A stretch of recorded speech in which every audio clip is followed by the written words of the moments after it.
Vous êtes à l'écoute de France 3, journée spéciale consacrée à l'émission Analyse spectrale de l'Occident. Aujourd'hui, l'islam par Serge Jouet. Voici le Coran avec Régis Blacher, directeur d'études à l'Institut des études islamiques, et Louis Massignon, professeur honoraire au Collège de France.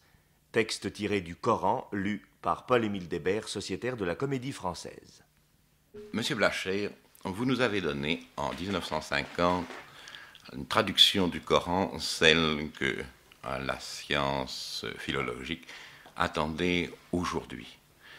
Les difficultés de cette entreprise sont considérables et c'est sur celles que vous avez rencontrées que je voudrais d'abord maintenant vous interroger, de façon à aller dans cette étude du Coran de la lettre, de la langue à l'esprit.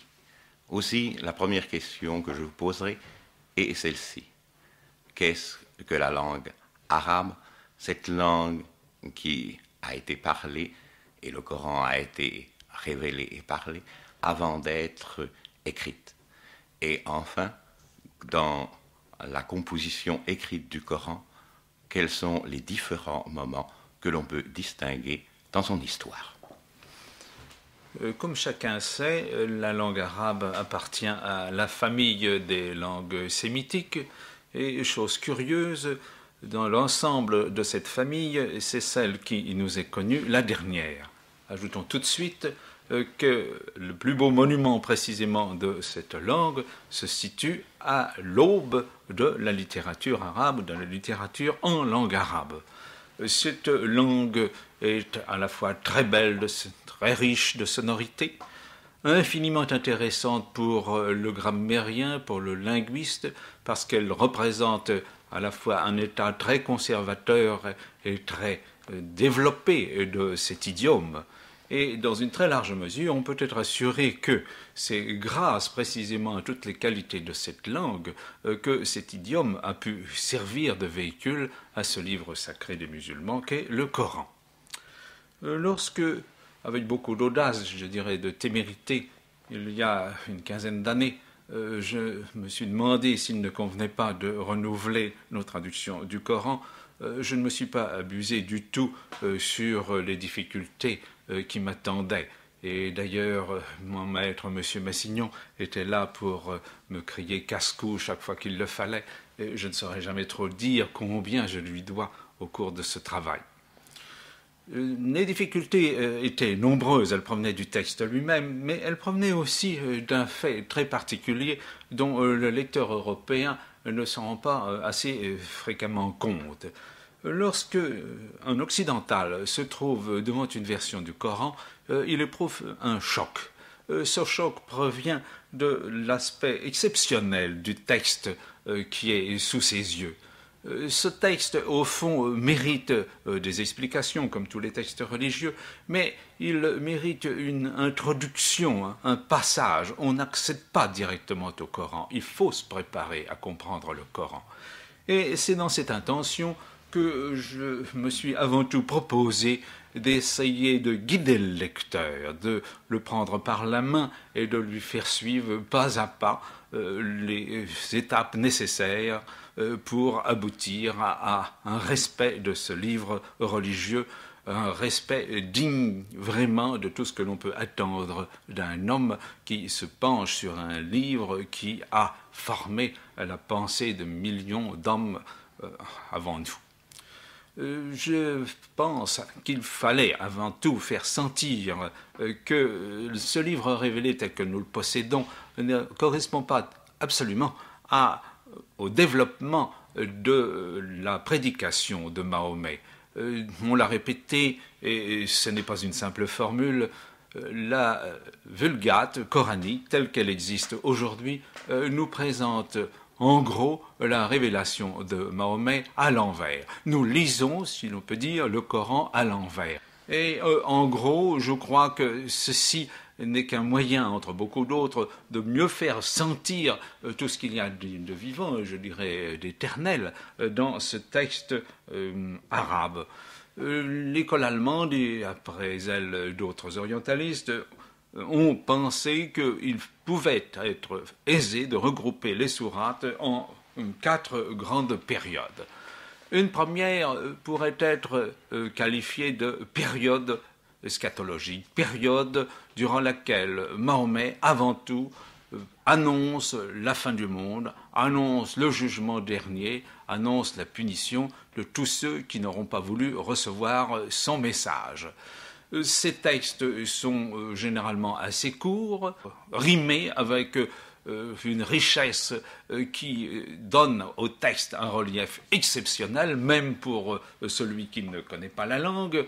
Les versets ont une cadence prenante, et si je vous ai employé le mot sans risquer de passer pour dépourvu de respect, comme manquant de respect, je dirais que le texte a une valeur de poésie pure qui est saisissante.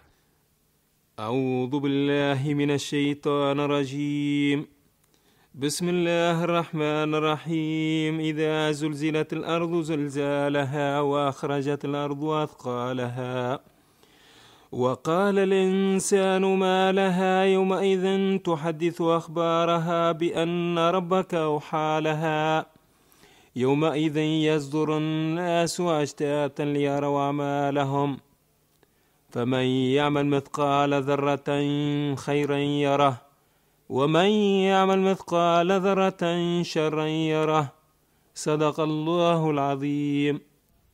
Au nom d'Allah le bienfaiteur miséricordieux, quand la terre sera secouée de son séisme, que la terre rejettera ses fardeaux, que l'homme dira « qu'a-t-elle » ce jour-là, elle rapportera ses récits selon ce que lui a révélé ton Seigneur. Ce jour-là, les humains surgiront des sépulcres par groupes pour que leur soient montrées leurs actions. Qui aura fait le poids d'un atome de bien, le verra. Qui aura fait le poids d'un atome de mal, le verra.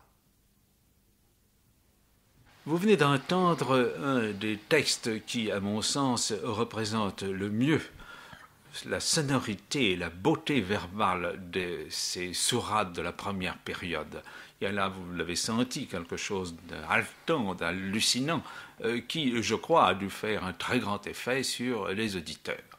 Mais malheureusement, les polythéistes mecquois, pour des raisons multiples, ne pouvaient pas être entièrement sensibles à ces avertissements. Et au cours d'une deuxième période, la prédication de Mahomet, ou si l'on préfère, les révélations qu'il retransmet, changent de caractère. À ce moment, le prophète met l'accent surtout sur l'idée d'unicité de Dieu, sur l'idée de la toute-puissance créatrice du Seigneur, sur sa bienveillance et aussi sur le châtiment qu'il peut lancer contre les coupables.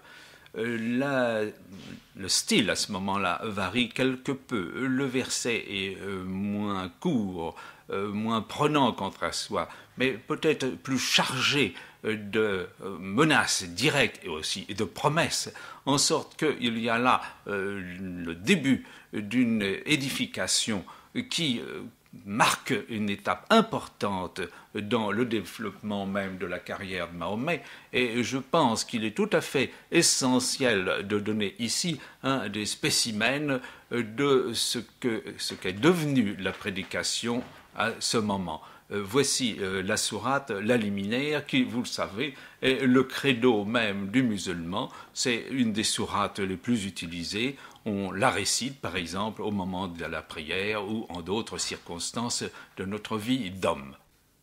أعوذ بالله من الشيطان الرجيم بسم الله الرحمن الرحيم سورة أنزلناها وفرضناها وأنزلنا فيها آيات بينات لعلكم تذكرون الزانية والزاني فاجلدوا كل واحد منهما 100 جلدة ولا تأخذكم بهما رأفة في دين الله إن كنتم تؤمنون بالله واليوم الآخر وليشهد عذابهما طائفة من المؤمنين.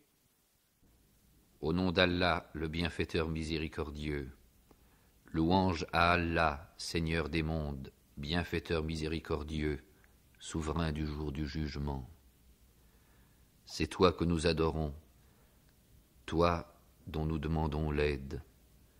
Conduis-nous dans la voie droite, la voie de ceux à qui tu as donné tes bienfaits, qui ne sont ni l'objet de ton courroux, ni les égarés. Nous voici maintenant arrivés à la troisième période de l'apostolat de Mahomet, période décisive. Le prophète de l'islam rencontre un destin qui a été celui de beaucoup de ses prédécesseurs, peut-être même de tous ses prédécesseurs. Nul n'est prophète en son pays, il le sent et il le répète. Plus exactement, la révélation qu'il reçoit lui donne à chaque fois un rappel de ses prédications antérieures qui n'ont pas été suivies par les populations même auxquelles elles s'adressaient. Et ici défilent successivement dans le Coran ces récits sur la prédication d'Abraham, sur celle de Noé, sur celle de Moïse, Moïse qui est le grand prophète au fond avant Mahomet, sur celle de Jésus aussi, qui lui, plus que quiconque, semble un personnage voué à un sort particulièrement dramatique. Tout ceci donne, bien entendu, à la prédication de cette période un caractère qui la distingue de tout ce qui a précédé et, dans une certaine mesure, de ce qui suivra. La prédication reste narrative et souvent, semble-t-il, les textes ont des allures d'homélie. Dans une première partie, dans un prologue, on rappelle ce que l'homme devrait savoir, ce qui devrait le préoccuper concernant son destin futur. Puis vient l'exemple, celui de Moïse, celui de Noé. Après quoi, le prophète de l'islam, en une sorte d'inversion même de sa personne, se pose comme celui qui doit terminer le cycle de ses prophètes, mais qui, comme ses prophètes, n'a pas eu davantage d'audience auprès de ses compatriotes. Il ne faut pas oublier que durant toute cette prédication, le Coran s'adresse avant tout au peuple arabe. C'est un récit, c'est une révélation qui a été communiquée à une nation qui jusqu'à ce jour n'avait pas eu sa révélation. Mahomet la donne et, répétons-le, il la lui communique à ce peuple arabe sans plus de succès que celui connu par Moïse ou par d'autres. أعوذ بالله من الشيطان الرجيم بسم الله الرحمن الرحيم كاف يا عين صاد ذكر رحمة ربك عبده زكريا إذ نادى ربه نداء خفيا قال رب إني وهن العظم مني واشتعل الرأس شيبا ولم أكن بدعائك ربي شقيا وإني خفت ألوان من ورائي وكانت امرأي عاقرا. Annonce à Marie, naissance et mission de Jésus. Et dans l'Écriture, mentionne Marie quand elle se retira de sa famille en un lieu oriental et qu'elle disposa un voile en deçà d'eux. Nous lui envoyâmes notre esprit, et il s'offrit à elle sous la forme d'un mortel accompli. Je me réfugie dans le bienfaiteur contre toi, dit Marie. Puisses-tu être pieux. Je ne suis, répondit-il, que l'émissaire de ton Seigneur, venu pour que je te donne un garçon pur. Comment aurais-je un garçon, demanda-t-elle, alors que nul mortel ne m'a touché et que je ne suis point femme. Ainsi sera-t-il, dit l'ange. Ton Seigneur a dit, cela est pour moi facile, et nous ferons certes de lui un signe pour les gens et une grâce venue de nous, c'est une affaire décrétée. Elle devint enceinte de l'enfant et se retira avec lui dans un lieu éloigné. Les douleurs la surprirent près du stipe du palmier. Plût au ciel, s'écria-t-elle, que je fusse morte avant cet instant et que je fusse totalement oubliée. Mais l'enfant qui était à ses pieds lui parla. Ne t'attriste pas, ton Seigneur a mis à tes pieds un ruisseau. Secoue vers toi le stipe du palmier, tu feras tomber sur toi des dattes fraîches et mûres. Mange et bois, et que ton œil se sèche. Dès que tu verras quelque mortel, dis « Je voue au Seigneur un jeûne, et ne parlerai aujourd'hui à aucun humain. » Elle vint donc aux siens, portant l'enfant. « Ô Marie, dirent-ils, tu as accompli une chose monstrueuse. Ô sœur d'Aaron, ton père n'était pas un père indigne, ni ta mère une prostituée. » Marie fit un signe vers l'enfant. « Comment, dirent-ils, parlerions-nous à un enfant son qui est au berceau ?» Mais l'enfant dit « Je suis serviteur d'Allah, il m'a donné l'écriture et m'a fait prophète. Il m'a béni où que je sois, et m'a recommandé la prière et l'aumône tant que je resterai vivant, ainsi que la bonté envers ma mère. Il ne m'a fait ni violent, ni malheureux. Que le salut soit sur moi le jour où je naquis, le jour où je mourrai, et le jour où je serai rappelé vivant. » Ce texte que vous venez d'entendre et qui, je crois, est du point de vue de la narration un des plus remarquables que nous offre le Coran, pourrait constituer un exemple formant transition avec une foule d'autres qui vont être révélés dans la 4e et dernière phase de la révélation. En 622 se produit dans l'histoire de l'islam à ses origines un fait considérable. Mahomet, désespérant de ramener ses compatriotes à sa foi, quitte la Mecque et se rend à Médine. Durant 10 ans, il prêchera, mais sur un ton qui ne sera peut-être pas absolument nouveau, mais qui, par beaucoup de points, malgré tout, ajoutera au fond primitif. Les révélations reçues à Médine sont les plus longues. Elles sont peut-être aussi pour la dogmatique et pour la théorie juridique de l'islam ce qu'il y a d'essentiel dans toute la révélation coranique. Les textes d'ailleurs présentent un aspect assez différent de ceux que nous trouvions dans les sourates antérieures. Les versets sont devenus beaucoup plus longs, se sont beaucoup étirés, les passages narratifs sont nombreux mais ne sont pas prégnants, ce n'est pas là, semble-t-il, la partie essentielle du message.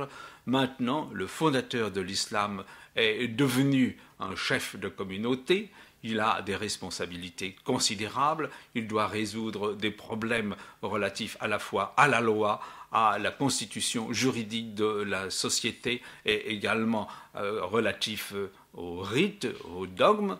Tout cela, naturellement, figure dans les sourates de la période médinoise et, sans nul doute, c'est là que les juristes, postérieurement, ont eu le plus de ressources pour établir à la fois leur doctrine et leurs ouvrages. Prendre le Coran comme je viens de le faire risque toutefois de fausser un peu les conceptions qu'on en a eues dans la communauté musulmane. Il ne faut pas oublier que pour un musulman, le livre reçu par Mahomet constitue un ensemble. On le prend en gros, on le prend sans vouloir le disséquer en ses infinies parties.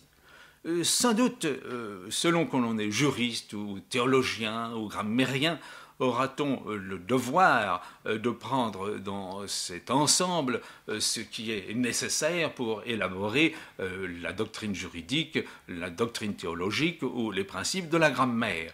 Mais en fait, il faut toujours se bien souvenir que pour comprendre le Coran tel qu'il doit être compris, c'est-à-dire à la manière d'un musulman, ce texte révélé doit être pris comme un tout. Il va de soi que ce tout représente aussi quelque chose de si varié que chacun pourra y puiser selon ses richesses intérieures des interprétations qui pourront le conduire très loin. Je ne sais si l'expression est tout à fait valable, mais il me semble que lorsque l'on parle d'humanisme musulman, il conviendrait peut-être au départ de penser avant tout humanisme coranique. Car dans l'humanisme musulman, le Coran a sa place. Et cette place est la place essentielle, primordiale. Si nous avions à parler du droit musulman, nous devrions référer à tous ces textes, ils sont nombreux et ils sont précis, qui concernent le mariage, la répudiation, l'héritage, et bien d'autres problèmes du statut personnel ou du statut collectif. Si nous avions à penser au contraire les grandes lignes de la théologie musulmane, nous aurions là aussi une ample moisson qui s'offrirait à nous concernant l'unicité de Dieu, les aspects même de la divinité, les attributs de Dieu, et nous pourrions aussi penser à ces problèmes qui sont essentiels, qui concernent les prophètes, leur rang par rapport à Dieu, la façon dont ils ont reçu leur message, et enfin et surtout la place essentielle qu'occupe le prophète comme dernier chaînon de cet ensemble. Mais nous n'aurions certainement pas épuisé encore ce trésor si nous en demeurions là. J'ai essayé, bien maladroitement sans doute, de vous représenter ce que le Coran évoque pour le musulman et pour nous aussi, concernant l'esthétique même de la langue. Je ne voudrais pas employer des mots qui soient trop frappés de banalité, mais je crois qu'il se dégage de ce texte une poésie profonde, impressionnante. Nous l'avons tous éprouvé, nous qui avons essayé de pénétrer ce texte impénétrable. Et à chaque fois, nous nous sommes rendus compte que nous étions bien en deçà de tout ce qu'il pouvait nous fournir. Il y a là une musique intérieure, qui est faite à la fois de sonorité et qui est faite aussi d'agencement de pensée.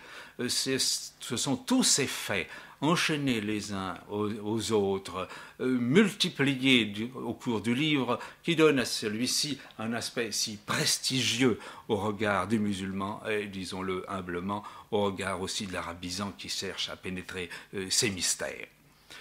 Cet humanisme, où conduirait-il si nous voulions le prendre ayant pour point de départ le Coran? Eh bien, ici, je suis obligé de me taire, car je me sens impuissant à aller jusqu'au bout même de ma pensée. Je demeure philologue, je ne veux pas être autre chose, je reste attaché à la lettre. Mais heureusement, il y a hors de l'islam des hommes qui ont senti le Coran et qui l'ont pensé mieux qu'un philologue. D'abord, c'est une récitation, mais cette récitation a été notée. Et elle a commencé, il semble bien, pour autant que la tradition nous le rapporte, que le prophète, se trouvant se retirer au désert, spécialement au mont Hira, dans une solitude comme les anciens ascètes chrétiens ou esséniens, a entendu des paroles, même des lettres détachées, des articulations, et elles étaient en même temps commentées par des lettres de lumière. Nous connaissons bien la psychologie des vies religieuses et mystiques, connaît ces états seconds où l'on aperçoit des lettres isolées, des lettres initiales. Je tiens à parler de cela pour commencer parce que c'est une leçon pour apprendre l'alphabet arabe et que, en ce moment-ci même, on est en train de le modifier au Caire. C'est un alphabet difficile, car il faut savoir comment le vocaliser. Et il semble que le prophète ait fait cette première expérience, que ces lettres qu'il voyait, il fallait qu'une voix lui dise comment il fallait les prononcer. Nous avons une discussion de l'Académie arabe, nous avons discuté pour savoir pourquoi, pour les lettres, Blacher connaît bien, Alif, Lam, Mim. Nous ne disons pas Alifoun, Lamoun, Mimoun. Pourquoi? On dit Alif, Lam, Mim. Et néanmoins, c'est dans l'intérieur de la révélation, puisqu'on dit avant la formule fondamentale, Bismillah Rahman Rahim, c'est-à-dire on est dans l'intérieur de la révélation. Au nom de Dieu, le clément et le récusme sur Dieu, je vais dire quelque chose du Coran. Et alors vous dites alif, lam, mim, c'est-à-dire un A, un L et un M, que le prophète a vu sur un fond d'obscurité, 3 lettres de lumière, que veulent-elles dire? Alors, tilka huruf el-kitab el-hakim, telles sont les lettres du livre sage qui est en Dieu. Qu'est-ce que cela veut dire? Ça veut dire que ça fait partie de la révélation, que c'est le commencement de ces maîtres mots qui tonnent sur l'imagination du prophète. En somme, ce que j'essaie de vous marquer, c'est un état psychologique spécial. Vous me direz, c'est un état d'envoûtement, c'est un état de possession. Ou bien c'est un état artificiel qu'un magicien se fabrique pour pouvoir agir sur les autres. Mahomet est un sorcier. Dans le même genre qu'on a dit que Jeanne d'Arc était une sorcière parce qu'elle avait entendu des voix. Il a entendu des voix. Mais le particulier, c'est que ces voix lui servaient à vocaliser des lettres du destin. Car ce qui est encore très remarquable dans cet état second, c'est l'état de foi. Nous savons mal de notre temps, même parmi surtout ceux qui font des volumes sur les raisons de croire et sur les motifs de crédibilité, nous savons très peu ce que c'est qu'un état de croyant. Parce que, par l'enchaînement des causes secondes, nous sommes arrivés à une puissance sur la matière qui a abouti à faire exploser l'atome. Alors, on ne voit pas très bien, même aussi avec les progrès de la médecine, on ne voit pas très bien comment il peut y avoir des miracles. Or là, le prophète, comme un certain nombre d'ascètes au désert, est à trouver un miracle. Ce miracle, d'ailleurs, ce qu'ils appellent ayah, ce sont des versets. Chez les musulmans, le miracle, c'est essentiellement une parole de Dieu, une parole substantielle, qui nous fait envisager les choses autrement qu'elles paraissent au commun des hommes comme des enchaînements. C'est une espèce de leçon symbolique. Et ces lettres isolées, il les a groupées petit à petit. Il y a une sourate célèbre, Iqra. Ça veut dire lis, récite, enfin épelle. Les phrases se lisent, les lettres s'enchaînent, et il a une parole qui lui est dictée. Qui le lui dicte? Il dit que c'est un ange. Il n'a donc pas de rapport direct avec Dieu. C'est à travers un ange, à travers le ministère d'un ange. C'est encore extrêmement sémitique, et ça nous ramène au plus vieux cas sémitique, n'est-ce pas? Ce qui est très important, c'est de marquer combien le Coran est l'aboutissement et la fermeture et le sceau, je pourrais dire, de toute la révélation depuis Abraham. C'est une espèce d'utilisation de la parole, mais de la parole articulée, mise à la disposition d'un homme qui a la mission, non pas de la pratiquer, mais tout de même de l'annoncer. Il y a un appel à la science, mais sous une forme très particulière, qui fait que beaucoup de savants sont exaspérés quand on leur dit que l'islam est partisan de la science. Évidemment, jusqu'à un point que c'est la science de la révélation, c'est la science d'une certaine manière d'envisager les choses de ce monde comme à travers des vitraux. Quand on est dans une église, on voit la lumière, mais on voit des efforts spéciaux. Alors là intervient le rôle de la grammaire arabe dans le Coran. J'aurais souhaité que M. Blacher nous dise, puisqu'il n'a pas été seulement l'auteur de la traduction du Coran, mais l'auteur de la grammaire arabe, qui est entre les mains de tous ceux qui veulent approfondir cette langue, j'aurais voulu qu'il nous dise, il nous l'a marqué par quelques coups d'œil et quelques signes, j'aurais voulu qu'il nous dise davantage, et alors là c'est pour la psychologie même de Mahomet, la langue c'est la parole même de Dieu qu'il est chargé d'articuler. C'est donc une parole qui est en dehors du temps, qui ne peut pas changer, et même dans les particularités de la grammaire arabe, est définitive. Là encore, on me dira, c'est de la magie, c'est du formalisme. Non pas, car le livre, encore une fois, comme il est dit, personne ne doit le toucher, illa al-muttaharoun, sinon ceux qui sont purifiés. On me dit, monsieur, de la purification, c'est du formalisme, il s'agit de se laver les mains, et puis ça n'a pas d'autre importance. Pour les mystématiques, se purifier, c'est aussi bien se purifier les mains que se purifier le cœur, n'est-ce pas? La circoncision, comme disait saint Paul, n'est pas seulement des parties sexuelles, mais également du cœur. On dit, il n'y a pas de doute. Or, la pensée ne peut progresser que s'il y a un doute au début et une critique. Mais il y a, même chez Mahomet, il y a, ou Mohammed comme vous voudrez, il y a le pari. Le pari de Pascal est d'origine sémitique. Cette espèce de pari du mathématicien, cette espèce d'angoisse abstraite, nous l'avons même dans la formule initiale de l'islam, qui est dans le Coran, la shahada, le témoignage. Il n'y a pas de divinité excepté Dieu. Au point de vue logique, cette phrase est absurde, parce que c'est une négative universelle qui est transcendée par une particulière affirmative. Aucune logique n'admet qu'une particulière transcende une universelle.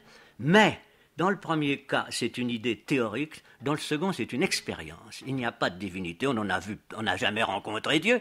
Mais il y a celui qui s'est manifesté à Abraham, qui se manifeste à Mahomet, et devant lequel on est obligé de capituler. C'est une position de foi. De foi, la foi musulmane est restée la foi du prophète. C'est d'ailleurs pour cela qu'après la Shahada, on dit « Wa Muhammadun Rasulallah ». Je témoigne qu'il n'y a pas de divinité excepté Dieu et qu'il y a le prophète de Dieu, c'est Mohammed. On me dit, mais c'est un bloc fermé à la civilisation moderne. Ils ont une conviction exorbitante de la dignité de la personne humaine, comme disait récemment un de nos collègues, et non un des moindres. Évidemment, du moment que Mahomet a été le réceptacle de la parole de Dieu, que nous le conservons intact dans ce livre, toute l'histoire du monde y est expliquée. Comment y est-elle expliquée? Elle est expliquée sous une forme très curieuse, achronique, en dehors du temps. Le prophète, par là même qu'il est retiré du monde, sorti des événements, se trouve les voir déjà réalisés alors qu'il l'annonce pour un lointain avenir. Il croit même qu'il est proche, il croit que le jugement va arriver tout de suite. Et il voit déjà les choses classées et jugées alors qu'elles n'ont même pas encore commencé. Cet état psychologique très particulier est très désagréable pour le critique qui étudie comme une œuvre littéraire. Il dit c'est une fabrication artificielle et ce sont des procédés malhonnêtes, c'est une imposture. Malheureusement, c'est ce qu'on a déjà dit de la Bible. L'objection qui tombe sur le prophète pour cette forme distorsionnée de la démonstration de tel ou tel événement, c'est la même objection que l'on peut faire à Isaïe ou à Jérémie ou à tel autre prophète. Cette foi même qui fait que le prophète s'estime grandement en tant que porteur d'un message qu'il doit transmettre authentiquement, cela est tout de même aussi le sentiment de l'abaissement de la créature devant Dieu. Un verset terrible. Il y a environ, je crois, 200 versets qui commencent par « dis » à l'impératif, c'est-à-dire « qul », « dis ». Et c'est un ordre, il doit dire tel qu'il entend, ce qui est tout de même une chose assez curieuse. Il ne peut pas trouver des synonymes ou autre chose, il faut qu'il répète ce qu'il a dicté. Et alors celui-là, il dit « qul lan yujirani min Allah ahad ». Personne ne me sauvera de Dieu.